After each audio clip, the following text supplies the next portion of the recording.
Bataan Death March. Ito ay sa pilitang pagpapalakad ng mga Hapon sa mga sundalong Filipino at Amerikano. Ito ay nagsimula noong December 1941. January 6, 1942, napasok na ng pwersa ng mga Hapon ng Bataan sa loob ng 3 buwan. Nilabanan ng magkasanib na pwersa ng mga sundalong Filipino at Amerikano ang mas lumakas na pwersa ng mga sundalong Hapon. Sa panahon na iyon ay kontrolado na ang halos kabuuan ng Asia-Pasipiko. Batay sa isinagawang War Plant Orange Tree ni General Douglas MacArthur, ang Bataan ang magiging sentro ng pagdepensa ng mga sundalong Filipino at Amerikano laban sa mga Hapon. Subalit noong April 9, 1942, tuluyan na bumagsak ang Bataan sa kamay ng mga Hapon. Ang Bataan ang isa sa mga stronghold sa mga Allied forces sa Pilipinas kasama ang mga isla ng Corregidor at El Fraile. Sa kaparehong araw, ang mahigit 76,000 ang pinaglakad ng mga Hapon. Ang ibang prisoners of war o POW ay nagsimulang maglakad sa bayan ng Mariveles. Ang iba ay nagsimula naman sa Saysayin Point sa bayan ng Bagak. Mula sa kanilang starting point, 106 kilometers ang kanilang nilakad hanggang sa makarating ang mga prisoners of war sa station ng tren sa San Fernando, Pampanga. Pagdating doon, nagsiksikan ang sundalong Filipino at Amerikano. Sa bawat bagon, sarado ang mga bagon at walang kahit anong source of ventilation. Ngunit nang tumigil pansamantala ang tren sa Angeles, dito sila binigyan ng locals ng pagkain at inumin. At nang makarating naman sila sa Capas Tarlac, naglakad ulit sila ng 14 kilometers hanggang nakarating sila sa Camp O'Donnell.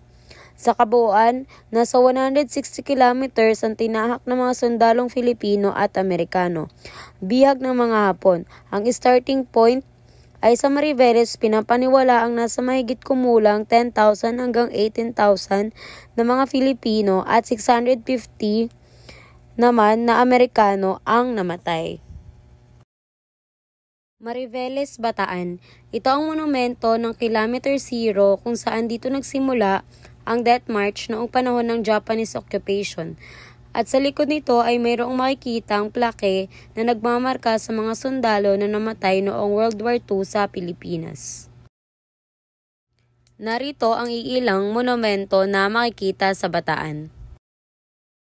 Monumento ng Kilometer Zero. Monumento ng Kilometer 36. Monumento ng Kilometer 37. Isa pang litrato ng Kilometer 37. Monumento ng Kilometer 106. Monumento ng Kilometer 100. Monumento ng Kilometer 68. Monumento ng Kilometer 112. Monumento ng Kilometer 101. Monumento ng Kilometer 0 sa bayan ng Bagak. Monumento ng Kilometer 44 relocated in Robinson's Plaza. Monumento ng Kilometer 22. Monumento ng Kilometer 1. Litrato ng Capiz Train Station. Litrato ng tren na sinakyan ng maraming sundalong Filipino at Amerikano. Narito pa ang iilang litrato na makikita sa Bataan na nagbibigay alaala sa mga sundalo na Pilipino at Amerikano na naghirap noong panahon ng Death March.